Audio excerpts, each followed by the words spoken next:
नमस्कार विद्यार्थियों, परीक्षा मंथन ऑफिशियल यूट्यूब चैनल में आप सबका बहुत बहुत स्वागत है। आते हैं भारतीय इतिहास के एक नए अध्याय पर। आज का अध्याय छठी शताब्दी ईसा पूर्व की राजनीतिक स्थिति, जिसके अंतर्गत महाजनपद काल एवं मगध का उत्कर्ष आप पढ़ेंगे। तो देखते हैं छठी शताब्दी ईसा पूर्व की राजनीतिक स्थिति।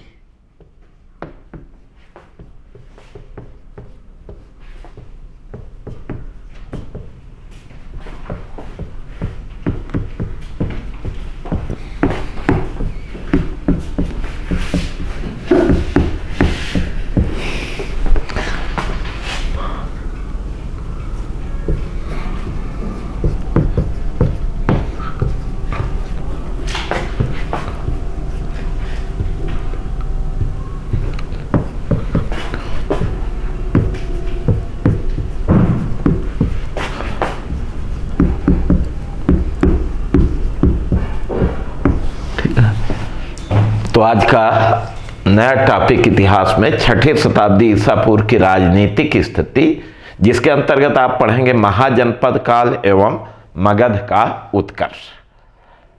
अब देखते हैं छठी शताब्दी ईसा पूर्व की राजनीतिक स्थिति के बारे में। तो देखिए, छठी शताब्दी ईसा पूर्व की राजनीतिक स्थिति की जो पहली महत्वपूर्ण विशेषता थी वो है विकेंद्रीकरण की प्रवृत्ति।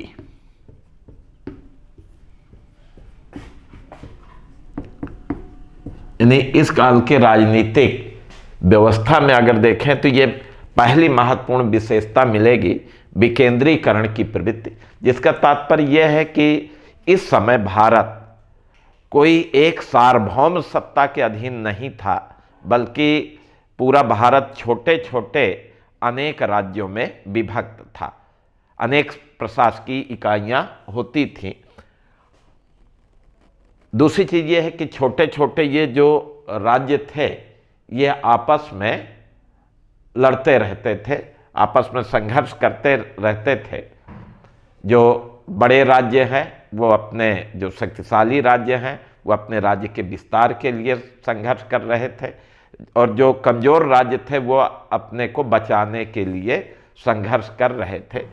तो ये विकेंद्रीकरण की प्रवृत्ति थी।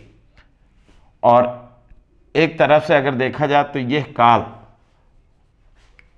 इन राज्यों के बीच संघर्ष का युग था। इसी कारण से इस काल को संघर्षरत महाजनपदों का काल भी कहा जाता है। देखिए, इस काल को इस नाम से भी जाना जाता है। तो ये इस काल की एक महत्वपूर्ण विशेषता थी।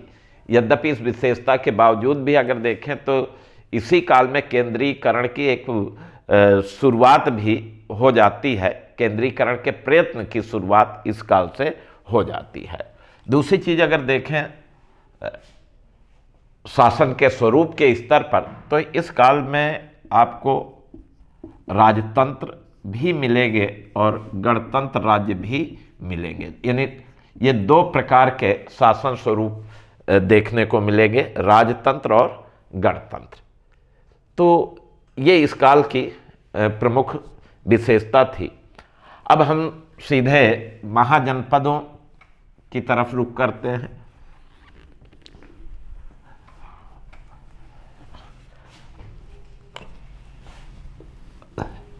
इस काल को महाजनपद काल क्यों कहते हैं, उसके पीछे कारण यह है कि इस समय भारतवर्ष अनेक महाजनपदों में विभक्त थे, और अनेक महाजनपदों में विभक्त होने के कारण इस काल को महाजनपद काल की संज्ञा दी गई। एक बौद्ध ग्रंथ अंगुत्तर निकाय है, और अंगुत्तर निकाय में अगर आप देखें तो छठी शताब्दी ईसा पूर्व के 16 महाजनपदों का उल्लेख मिलता है। तो बौद्ध ग्रंथ अंगुत्तर निकाय में इस काल के यानी छठी शताब्दी ईसा पूर्व के 16 महाजनपदों का उल्लेख मिलता है। और यह सूची जो इस ग्रंथ की मिलती है, यह सर्वाधिक प्रामाणिक सूची है। यद्यपि जैन ग्रंथ भगवती सूत्र में भी 16 महाजनपदों का वर्णन आया है, यद्यपि इससे भिन्न सूची है। आगे चल करके बौद्ध ग्रंथ महावस्तु में भी 16 महाजनपदों की सूची मिलती है, लेकिन इन सभी सूचियों में सबसे प्रामाणिक सूची अंगुत्तर निकाय में मिलती है। अब अंगुत्तर निकाय के अनुसार जो इस काल के महाजनपद थे वो कौन थे, उनके बारे में हम देखते हैं। देखिए, अंगुत्तर निकाय में जिन 16 महाजनपदों का उल्लेख है उनमें पहला नाम अंग का आता है, अंग महाजनपद। अंग महाजनपद की राजधानी कहाँ थी? चंपा, बिहार में चंपा, चंपा नदी के किनारे। चंपा का प्राचीन नाम मालिनी भी मिलता है। इस चंपा नगरी को मालिनी के नाम से भी जाना जाता था। और बुद्ध के समकालीन यहाँ का शासक ब्रह्मगुप्त था। ठीक है। वर्तमान में अगर देखा जाए तो पूर्वी बिहार का क्षेत्र, कुछ पश्चिम बंगाल का क्षेत्र जो है इस महाजनपद के अंतर्गत आता था। और ये महाजनपद 16 महाजनपदों की सूची में सबसे पूरब में स्थित महाजनपद था। यानी 6ठी शताब्दी ईसा पूर्व के 16 महाजनपदों में सबसे पूरब में इनमें से कौन स्थित था? क्या उत्तर देंगे? अंग स्थित था। ठीक है। अब दूसरा महाजनपद अगर देखें तो वो मगध का उल्लेख है। और मगध की राजधानी राजगृह थी, बाद में पाटलिपुत्र भी बनी। बुद्ध के समकालीन अगर देखा जाए तो यहाँ के पहले शासक तो बिंबिसार थे, और बिंबिसार की मृत्यु के बाद अजातशत्रु शासक बने, और फिर अनेक मगध के शासक हुए। लेकिन बुद्ध के समकालीन बिंबिसार अजातशत्रु शासक थे। जो दक्षिणी बिहार का क्षेत्र है, अर्थात पटना, गया, नालंदा, राजगृह, ये सब जो क्षेत्र हैं ये मगध क्षेत्र के ही अंतर्गत आते थे। तीसरा महाजनपद अगर देखा जाए तो काशी था, जिसकी राजधानी वाराणसी हुआ करती थी। और बुद्ध के समय अगर देखा जाए तो काशी जो है वो कोसल के अधीन आ गई थी। उससे पहले तो स्वतंत्र राज्य था, बहुत शक्तिशाली राज्य भी था, लेकिन बुद्ध के समय काशी किसके अधीन हो गई थी? कोसल के अधीन हो गई थी। और बनारस और उसके आसपास के जो जिले हैं वो काशी महाजनपद के अंतर्गत आते थे। चौथा महाजनपद कोसल था। कोसल महाजनपद की राजधानी श्रावस्ती हुआ करती थी। और बुद्ध के समकालीन यहाँ के शासक प्रसेनजित थे। ये बुद्ध के समकालीन भी थे और बुद्ध के हम उम्र भी थे। एक बौद्ध ग्रंथ में प्रसेनजित ने कहा है कि बुद्ध भी कौशल के हैं, मैं भी कौशल का हूं, और बुद्ध भी 80 वर्ष के हैं, मैं भी 80 वर्ष का हूं।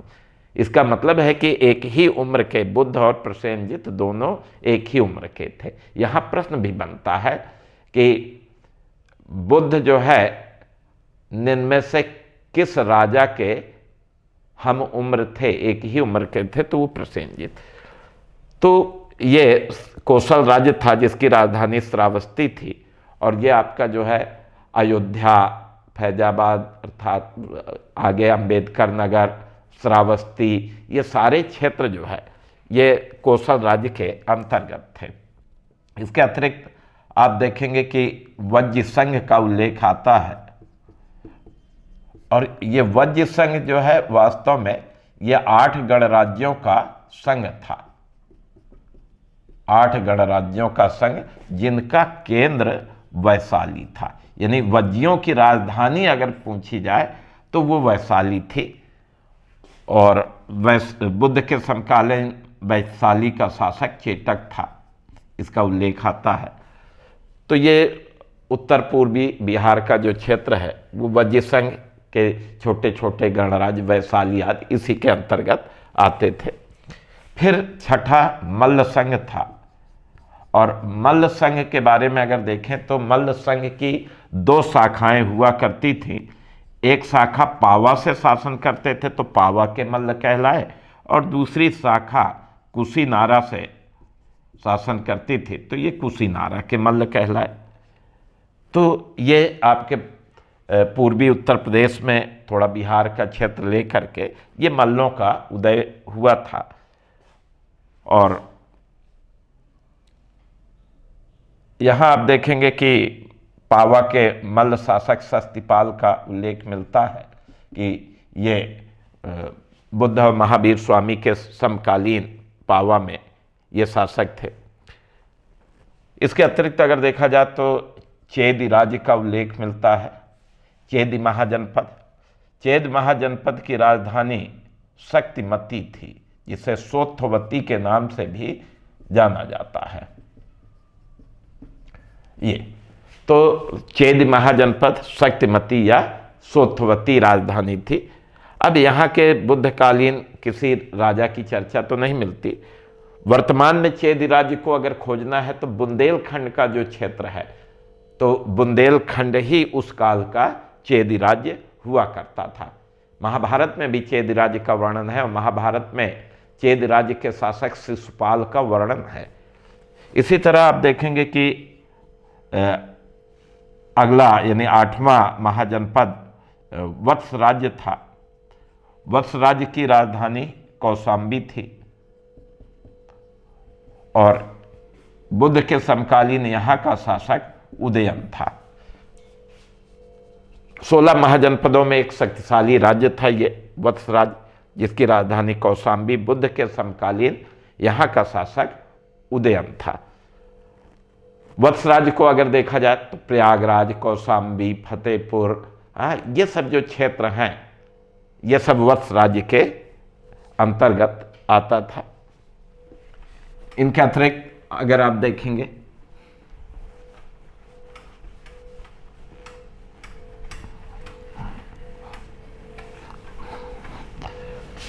तो नवा राज्य कुरु राज्य था। कुरु राज्य की राजधानी इंद्रप्रस्थ हुआ करती थी। इंद्रप्रस्थ, ठीक है। बुद्ध के समकालीन किसी राजा का उल्लेख तो नहीं मिलता है। और वर्तमान में अगर देखा जाए तो ये दिल्ली के आसपास का जो क्षेत्र, इंद्रप्रस्थ तो दिल्ली के अंदर ही बसा हुआ है। आज भी इंद्रप्रस्थ नामक एक मोहल्ला है, लेकिन ये इसमें मेरठ, हरियाणा के कुछ क्षेत्र, ये सब क्षेत्र इस राज्य के, इस महाजनपद के अंतर्गत थे। इसी तरह पांचाल राज्य था। पांचाल राज्य की 2 राजधानियां थीं। उत्तरी राजधानी तो अहिच्छत्र हुआ करती थी, और इसकी दक्षिणी राजधानी काम्पिल्य हुआ करती थी। तो ये अहिच्छत्र बरेली डिस्ट्रिक्ट में काम्पिल्य, अलीगढ़, एटा के बीच में स्थित है। वर्तमान में अगर देखें तो ये रुहेलखंड का क्षेत्र है। बरेली, बदायूं, रामपुर, मुरादाबाद, एटा, अलीगढ़, ये सब क्षेत्र जो है पांचाल राज्य के अंतर्गत आते थे। बुद्ध के समकालीन राजा का उल्लेख नहीं मिलता है।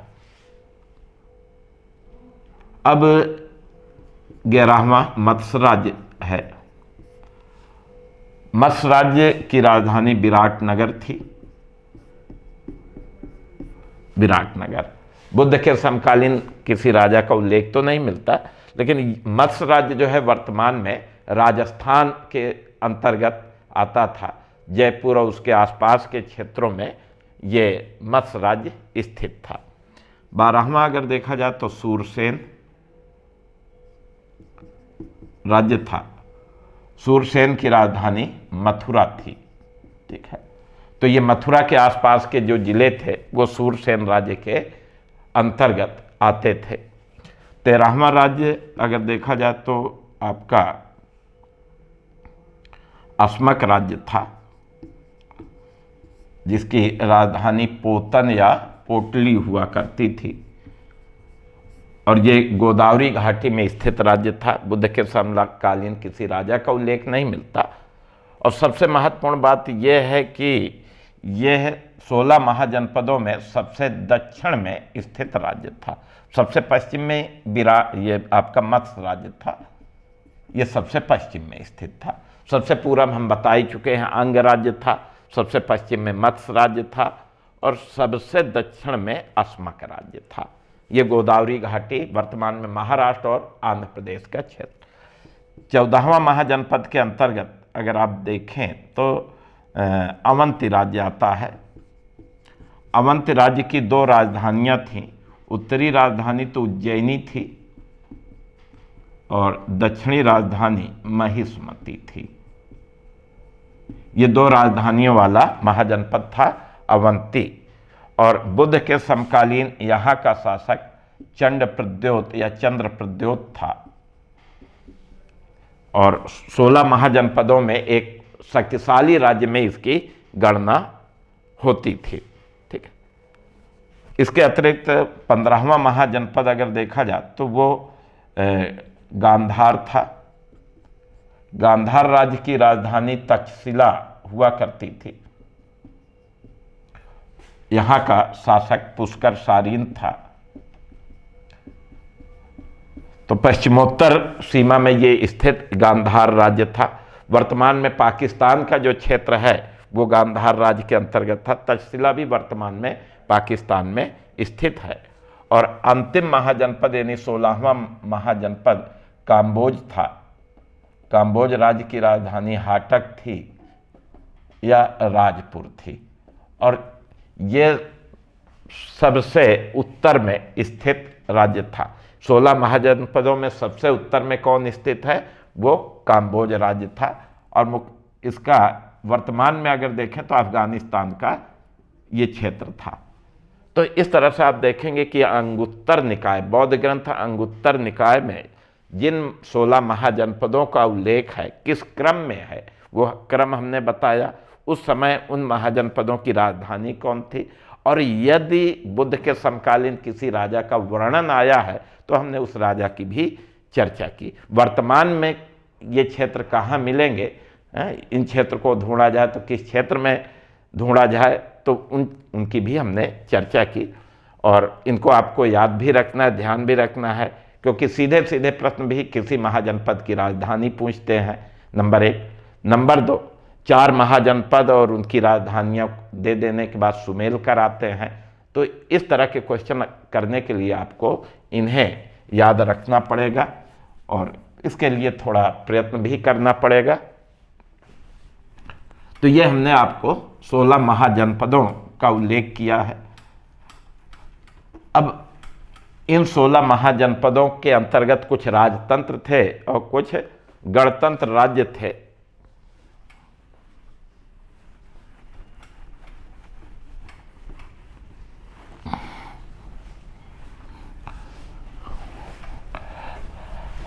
अब 6ठी शताब्दी ईसा पूर्व में गणराज्यों का उल्लेख अगर देखा जाए,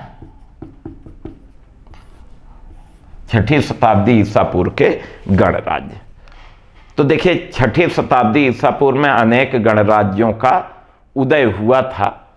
और ये गणराज्य मुख्यतः पहाड़ी क्षेत्रों में ही विकसित हुए। एक महत्वपूर्ण बात कि गणराज्यों का जो विकास होता है मैदानी क्षेत्रों में नहीं बल्कि पहाड़ी क्षेत्रों में। अब दूसरी चीज आप समझने का प्रयास करें कि ये पहाड़ी क्षेत्र है और पहाड़ी क्षेत्र होने के कारण यहाँ की कृषि और व्यापार वाणिज्य कमजोर स्थिति में होंगे।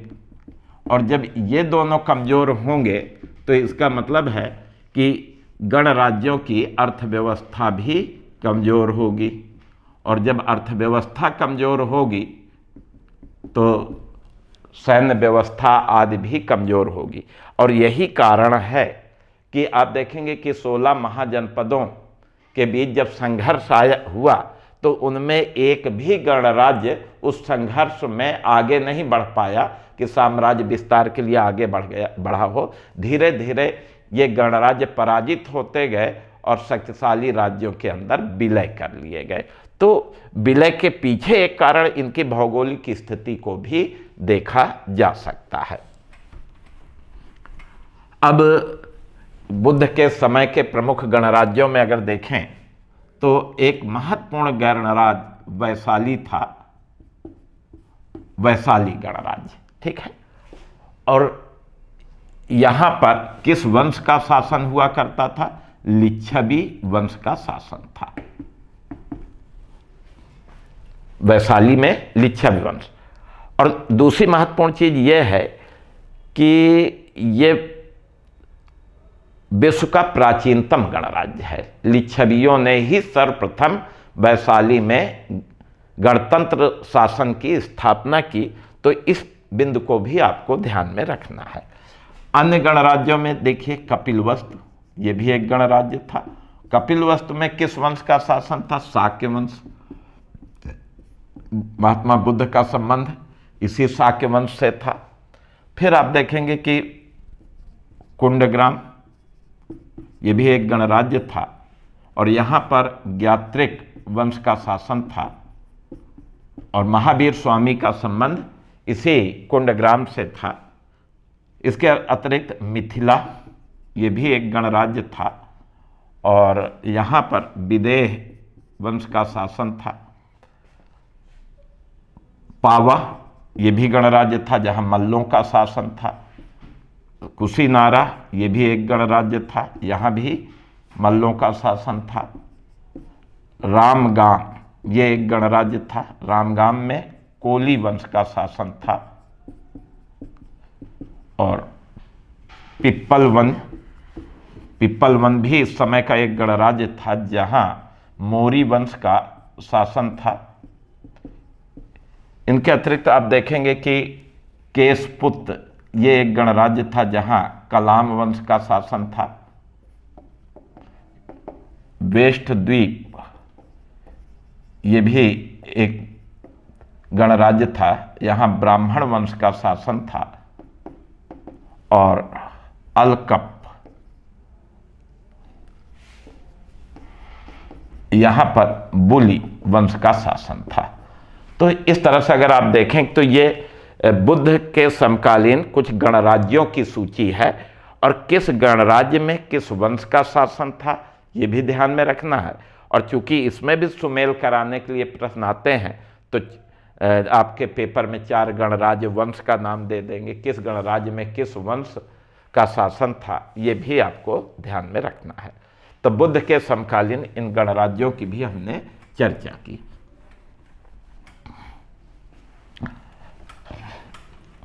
अब हम लोग महाजनपद काल यानी महाजनपदों को वर्णन ये तो अध्ययन कर लिए। अब हम देखते हैं मगध का उत्कर्ष, ठीक है।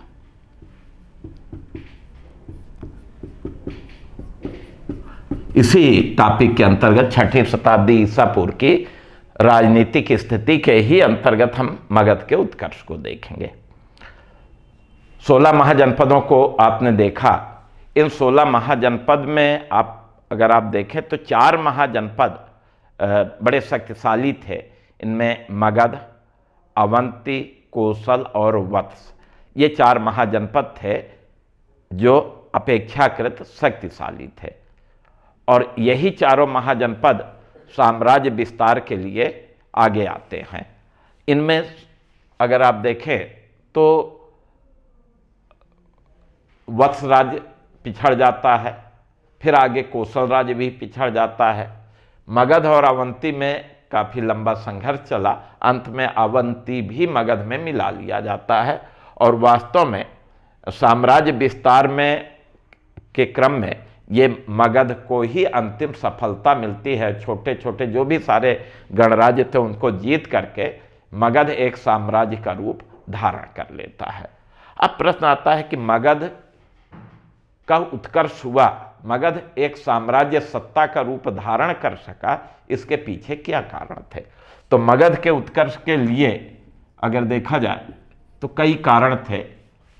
कुछ वस्तुनिष्ठ कारक अर्थात भौतिक कारक थे, कुछ व्यक्तिनिष्ठ कारक अर्थात व्यक्ति विशेष की भूमिका भी थी। अब इन कारणों में अगर देखा जाए तो मगध की समृद्ध आर्थिक स्थिति, तो मगध की जो आर्थिक स्थिति थी वह अन्य महाजनपदों की तुलना में बहुत अच्छी थी। यहाँ की अर्थव्यवस्था बहुत मजबूत थी, उपजाऊ क्षेत्र था, व्यापार वाणिज्य की दृष्टि से महत्वपूर्ण था, इसलिए यहाँ आर्थिक दृष्टि से समृद्धि थी। और फिर मगध के शासक बड़ी सेना रखने में सक्षम हुए और अन्य क्षेत्रों को जीतकर अपने राज्य में मिला लिए। दूसरी चीज अगर देखा जाए तो मगध के पास लोहे की खान थी।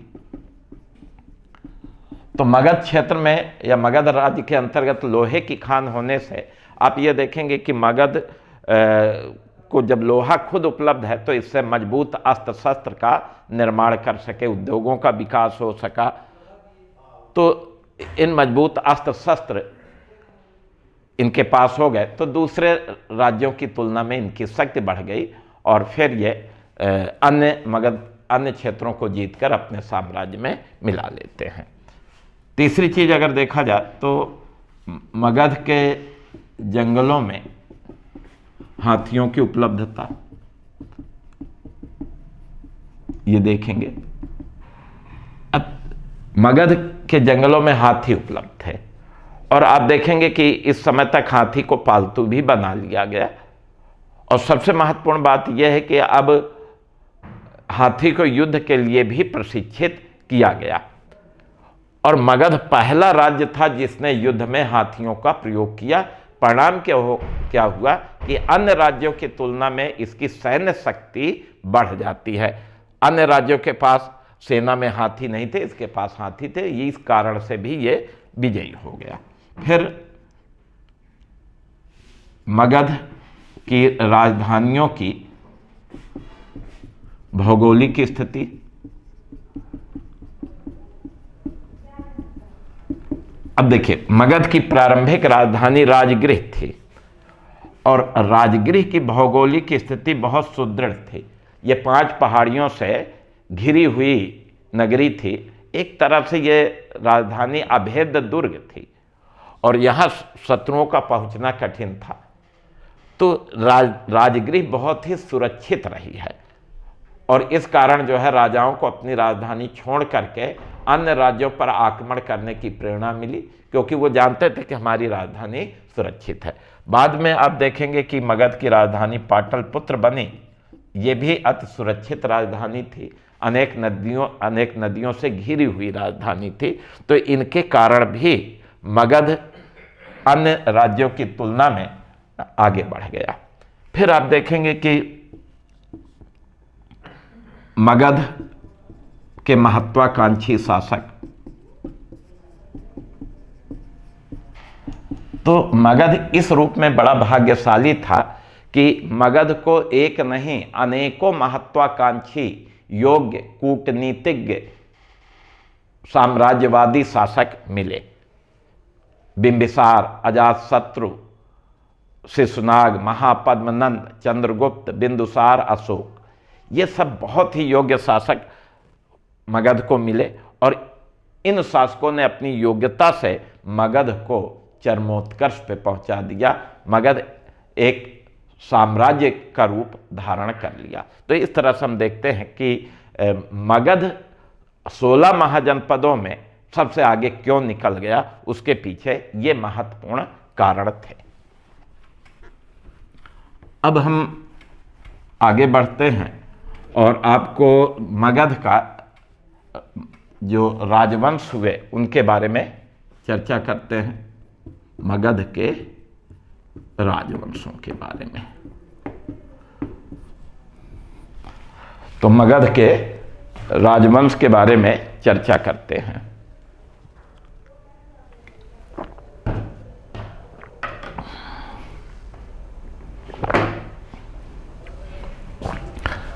देखिए, मगध में अनेक राजवंशों का समय समय पर शासन रहा। सबसे पहले हम प्रारंभिक राजवंशों में मगध के हर्यक वंश के बारे में बताते हैं। लगभग 544 ईसा पूर्व से लेकर के 412 ईसा पूर्व तक इस वंश का शासन रहा।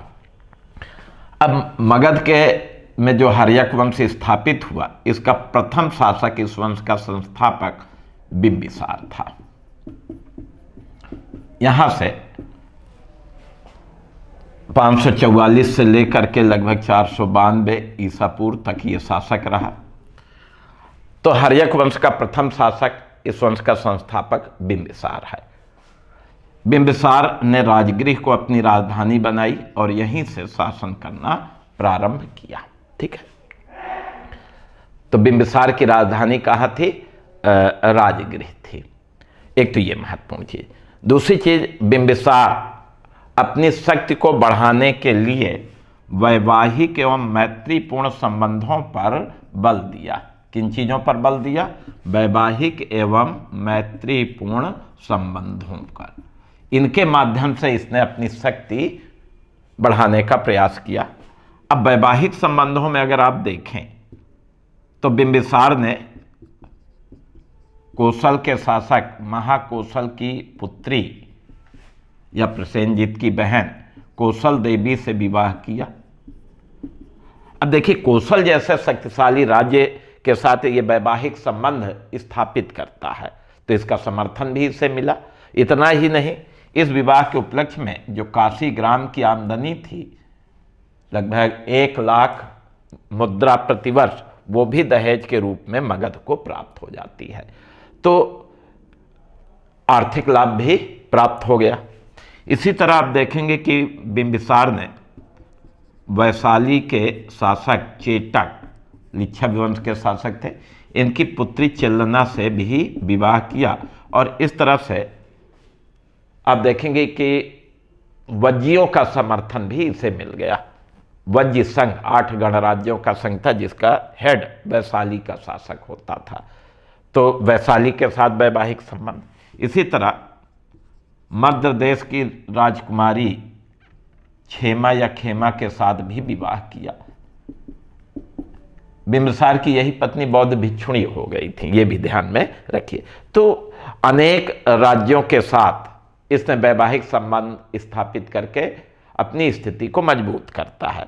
दूसरी चीज, मैत्रीपूर्ण संबंधों की जब बात आती है तो इसका अवंत के शासक चंड प्रद्योत के साथ मैत्रीपूर्ण संबंध थे।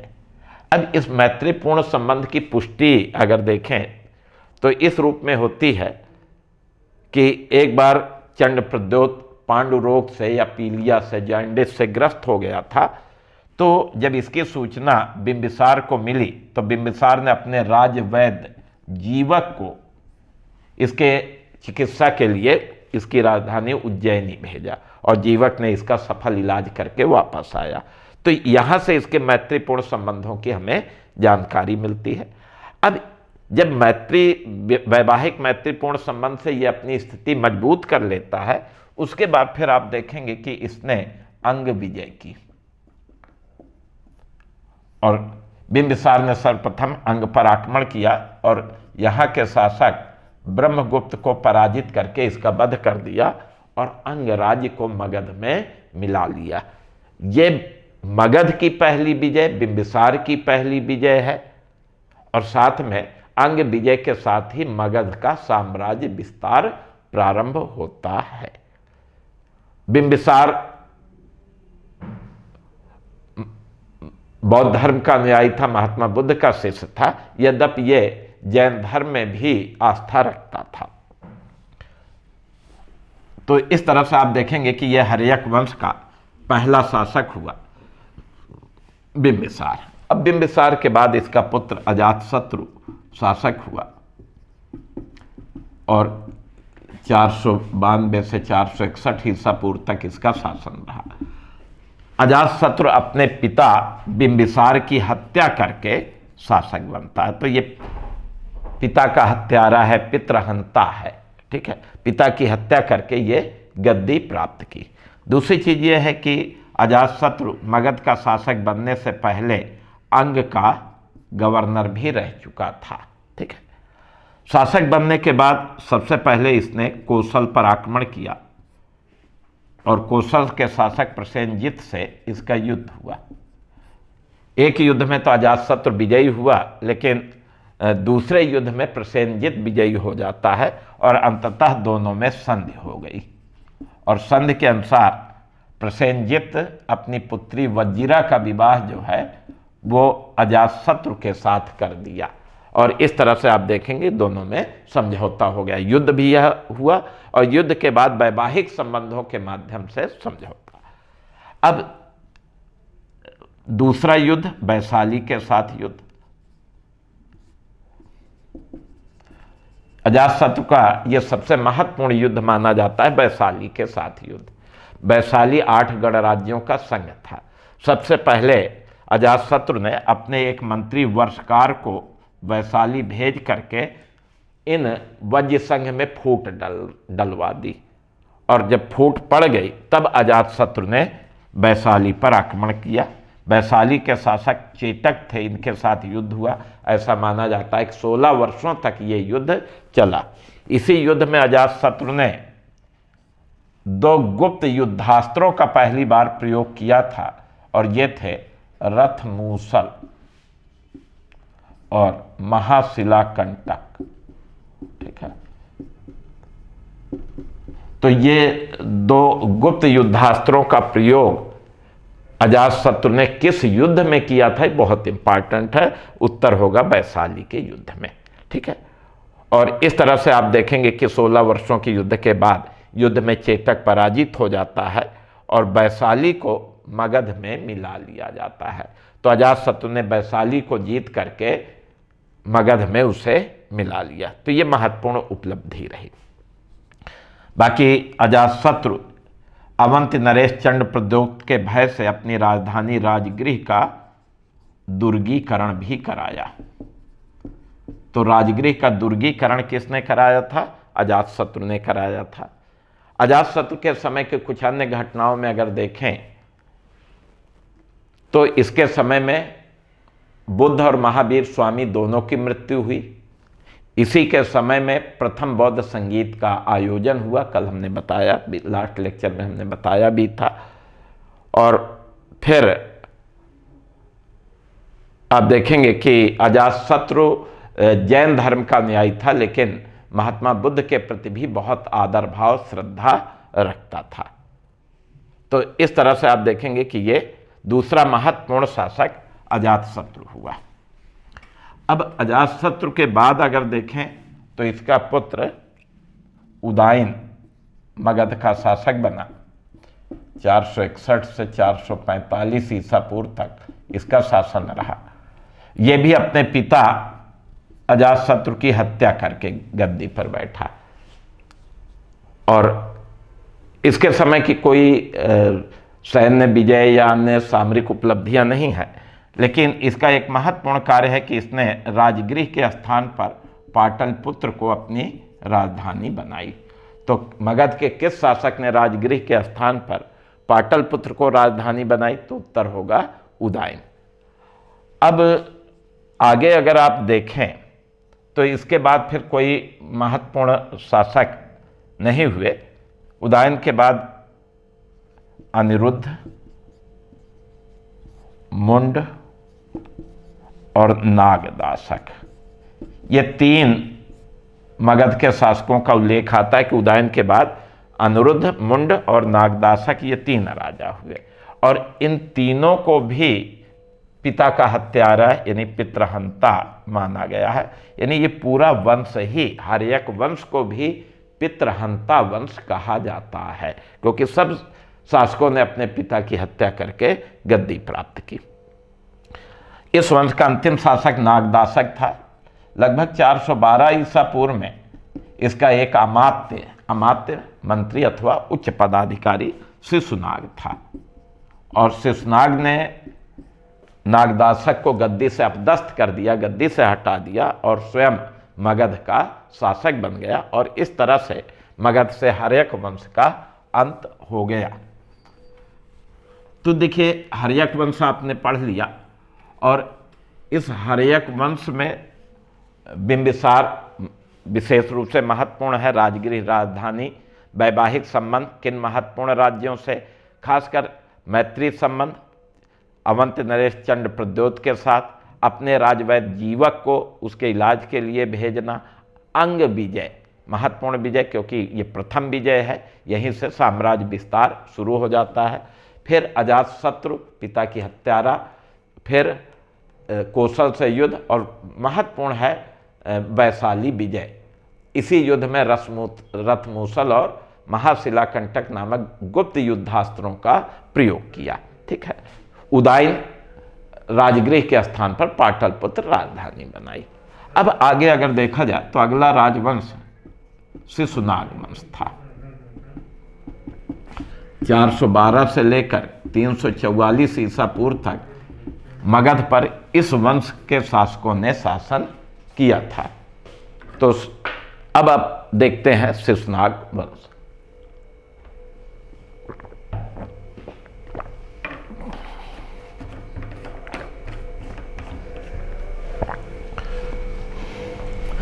देखिए, शिशुनाग वंश का संस्थापक और प्रथम शासक स्वयं शिशुनाग था, जिसने 412 से 392 ईसा पूर्व तक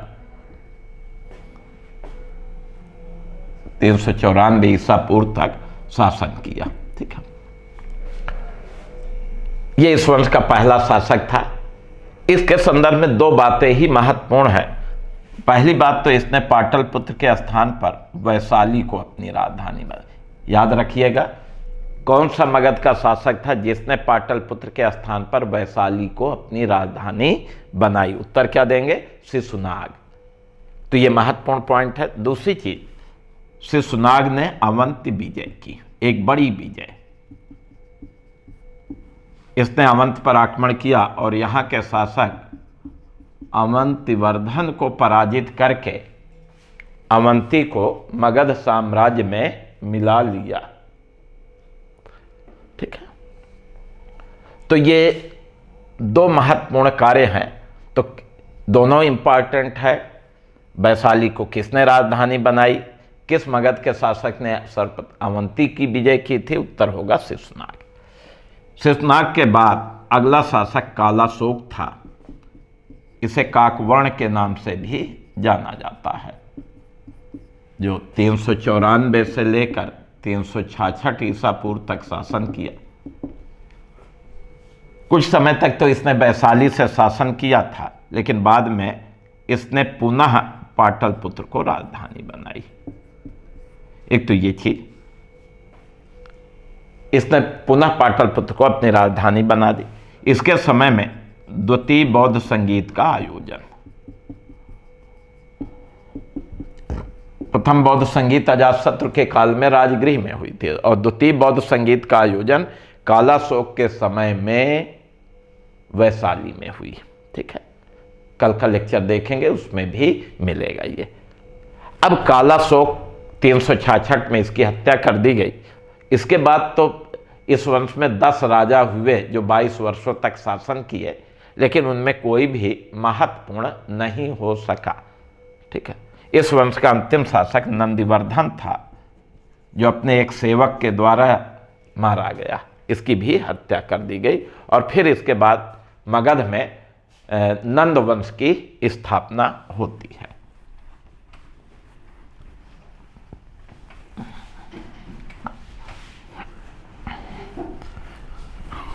अब हम देखते हैं नंद वंश के बारे में। नंद वंश के बारे में अगर आप देखें तो 344 से 322 ईसा पूर्व।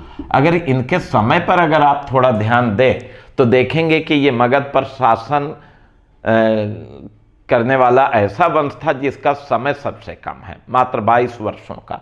ठीक है, फिर भी यह काल, नंदों का काल, प्राचीन भारत के इतिहास में महत्वपूर्ण काल माना जाता है। चलिए, अब पुराणों में अगर आप देखें तो पुराणों में उल्लेख मिलता है कि नंद वंश के शासक शूद्र थे। शूद्र भूपाल कहा गया है। पुराणों में नंदों को क्या कहा गया? शूद्र भूपाल, यानी शूद्र वंश के राजा थे। तो अब ये मगध पर शासन करने वाला शूद्र वंश है, इस तरह से आप समझेंगे। इस वंश का संस्थापक पहला राजा महापद्मनंद था। 344 से लेकर 326 ईसा पूर्व तक महापद्मनंद ने शासन किया। यह इस वंश का सबसे महान शासक हुआ। नंद वंश का सबसे महान शासक कौन था? महापद्मनंद। चलिए महापद्मनंद के बारे में देखते हैं। पहली चीज तो यह है कि इसने जो भी अभी तक राज्य मगध से बाहर थे उन सभी राज्यों को जीत करके अपने राज्य में सम्मिलित किया। एक महान विजेता के रूप में इसका वर्णन है। पुराणों में अगर आप देखें तो पुराणों में इसे सर्वछत्रांतक कहा गया है। देखिए सर्वछत्रांतक, जिसका अर्थ क्या है? सभी क्षत्रियों का अंत करने वाला। यह सभी क्षत्रियों का अंत करने से तात्पर्य यह है कि इसने सभी क्षत्रिय राज्यों को जीत करके अपने राज्य में मिला लिया, इसका तात्पर्य यह है। और चूंकि सर्वछत्रांतक का अर्थ यही निकलता है सभी क्षत्रियों का विनाश करने वाले, इसीलिए कुछ विद्वान महापद्मनंद को दूसरा परशुराम भी कह देते हैं, द्वितीय परशुराम। क्यों? क्योंकि परशुराम के बारे में भी ऐसा उल्लेख मिलता है कि इन्होंने अनेक बार पृथ्वी से क्षत्रियों का अंत किया था।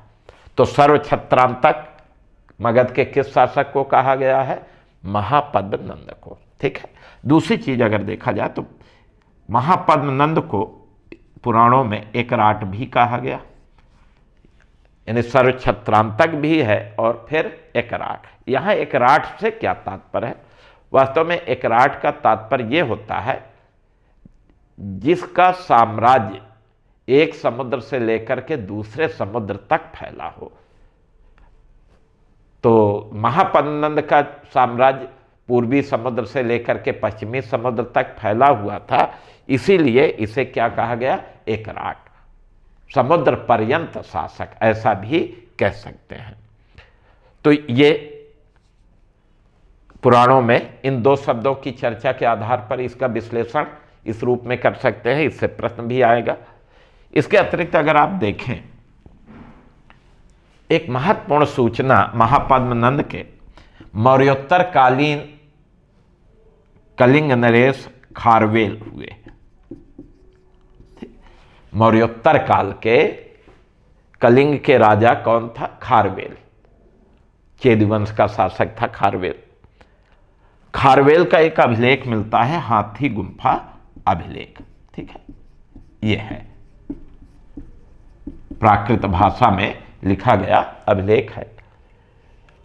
तो अब इस हाथी गुंफा अभिलेख ही प्रमाण है, ऐतिहासिक है। तो इसमें क्या वर्णन आता है? तो खारवेल के हाथी गुंफा अभिलेख में उल्लेख मिलता है कि महापद्मनंद ने कलिंग विजय की, यानी इस अभिलेख में महापद्मनंद की कलिंग विजय का वर्णन है। कलिंग विजय की एक बात तो ये।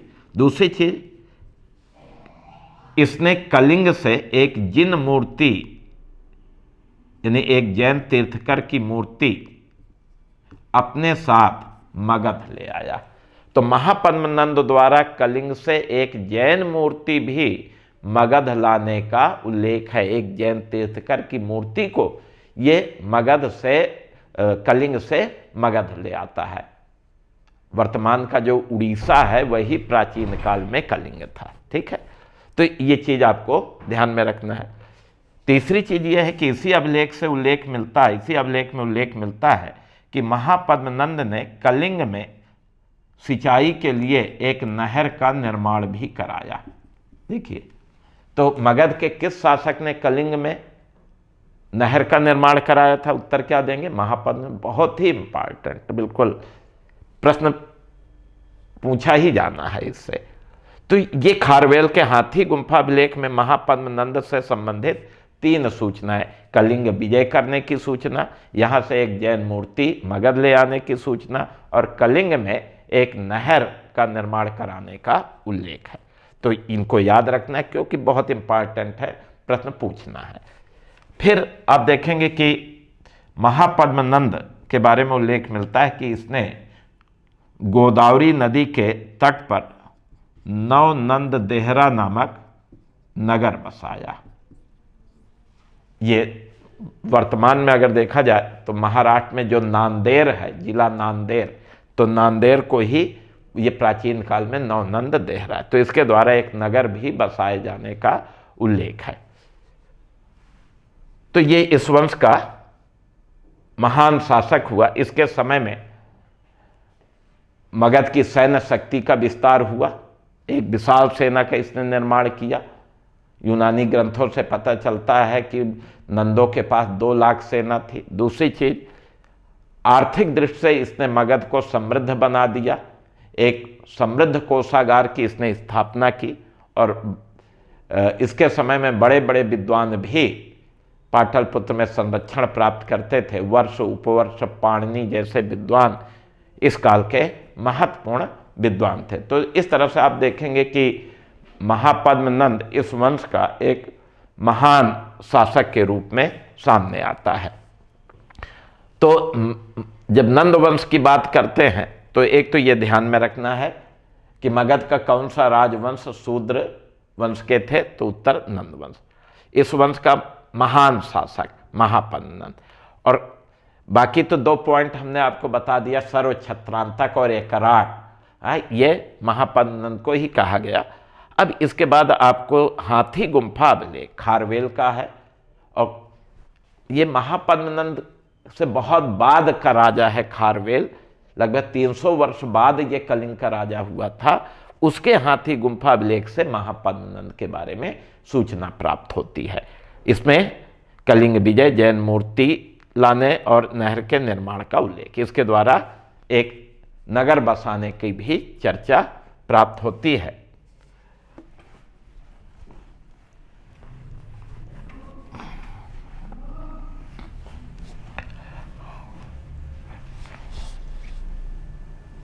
अब महापद्मनंद के बाद अगर आप देखें तो इस वंश का जो अगला शासक हुआ वो धनानंद था। 326 ईसा पूर्व से लेकर 322 ईसा पूर्व तक ये इस वंश का अंतिम शासक था। ठीक है, धनानंद। अब धनानंद के बारे में अगर देखें तो पहली चीज, बहुत ही लोभी प्रवृत्ति का शासक था, उदंड शासक था, अयोग्य शासक भी कह सकते हैं ये। और इसने जनता पर अत्यधिक करारोपण किया और इससे क्या हुआ कि इसके राज्य की जनता इससे असंतुष्ट हो गई क्योंकि इसने जनता का शोषण करना शुरू किया। ठीक है, फिर आप देखेंगे कि इसके समय में 326 ईसा पूर्व में ही मकदूनिया का यूनानी शासक सिकंदर, इसने पश्चिमोत्तर भारत पर आक्रमण किया और पश्चिमोत्तर भारत को जीत करके यहां यूनानी सत्ता की नींव रखी। तो जिस समय सिकंदर पश्चिमोत्तर भारत को जीता उस समय मगध का शासक कौन था? उत्तर होगा धनानंद था। एक तो ये पॉइंट। दूसरी चीज अगर देखा जाए तो यूनानी ग्रंथों में धनानंद को एग्रामिस एवं जैड्रामिस कह करके संबोधित किया गया है। तो धनानंद के यूनानी नाम कौन थे? तो धनानंद के यूनानी नाम क्या मिलते हैं? एग्रामिस और जैड्रामिस मिलते हैं। ठीक है, अब इसका अंत कैसे हुआ? ऐसा कहा जाता है कि धनानंद ने तक्षशिला के एक ब्राह्मण कौटिल्य का अपमान किया और फिर उसी कौटिल्य ने आगे चल करके चंद्रगुप्त मौर्य के सहयोग से मगध पर आक्रमण किया और चूंकि मगध की जनता भी इसके अत्याचार से असंतुष्ट थी तो उसका सहयोग भी चंद्रगुप्त मौर्य को मिला और अंततः चंद्रगुप्त मौर्य ने धनानंद को पराजित किया और मगध पर अधिकार कर लिया, नंद वंश का अंत किया और मौर्य वंश की स्थापना की। तो इस तरह से अगर आप देखें तो ये मगध के कुछ प्रारंभिक राजवंश थे। इसके बाद तो मौर्य वंश आएगा, उसकी हम चर्चा नए अध्याय के रूप में करेंगे, क्योंकि वो एक साम्राज्य सत्ता के रूप में सामने आते हैं। तो ये मगध के राजवंशों की हमने चर्चा की। तो प्रारंभिक राजवंशों में आपने देखा कौन कौन से राजवंश देखा। सबसे पहले हर्यक वंश के बारे में हमने बताया। हर्यक वंश का पहला राजा बिंबिसार। बिंबिसार महत्वाकांक्षी शासक, शक्ति बढ़ाने के लिए वैवाहिक और मैत्रीपूर्ण संबंध और आक्रमण की दृष्टि से अगर देखा जाए तो अंग विजय की। दूसरा महत्वपूर्ण शासक अजातशत्रु, जिसने कौशल से युद्ध किया, समझौता हुआ, लेकिन वैशाली को जीत करके उसने अपने साम्राज्य में मिला लिया। उदयन ने राजगृह के स्थान पर पाटलिपुत्र को अपनी राजधानी बनाई। हर्यक वंश के सारे शासक पितृहंता, पिता के हत्यारे हैं, इसलिए इस वंश को पितृहंता वंश कहा जाता है। दूसरा शिशुनाग वंश है। शिशुनाग वंश में शिशुनाग पहला शासक और सबसे शक्तिशाली राजा इस वंश का हुआ। इसी ने पाटलिपुत्र के स्थान पर वैशाली को राजधानी बनाई और अवंती की विजय की। उसके बाद फिर आप देखेंगे कि नंद वंश में सबसे महत्वपूर्ण राजा महापद्मनंद हुआ। और महापद्मनंद के बारे में अगर आप देखें तो इसको सर्वछत्रांतक और एकराट कहा गया। एक तो ये महत्वपूर्ण। दूसरी चीज़, खारवेल के हाथी गुम्फा अभिलेख में इसकी कलंग विजय का वर्णन, वहाँ से जैन मूर्ति लाने का वर्णन, वहाँ एक नहर बनवाने का वर्णन, ये इसकी उपलब्धियों के रूप में देखा जा सकता है। महापद्मनंद ने अपने कार्यों से ये सिद्ध कर दिया कि एक शूद्र जो है न केवल महान शासक हो सकता है, न एक योग्य शासक हो सकता है, बल्कि वो महान भी हो सकता है। धनानंद इस वंश का अंतिम शासक था। चंद्रगुप्त मौर्य ने इसे पराजित करके नंद वंश का अंत किया। तो ये हमने आपको मगध के प्रारंभिक राजवंशों के बारे में बताया। कल हम आपको जो है मौर्य साम्राज्य के बारे में बताएंगे। मौर्य साम्राज्य एक बड़ा टॉपिक है, निश्चित रूप में उसमें एक लेक्चर से काम नहीं बनेगा, कम से कम 2 लेक्चर तो उसके अंतर्गत आएंगे। तो कल हम आपको मौर्य वंश के बारे में शुरू करेंगे। हाँ, मौर्य वंश का प्रथम भाग कल आपको बताएंगे। ठीक है, आप सबको बहुत बहुत धन्यवाद। हाँ, कल मिलते हैं।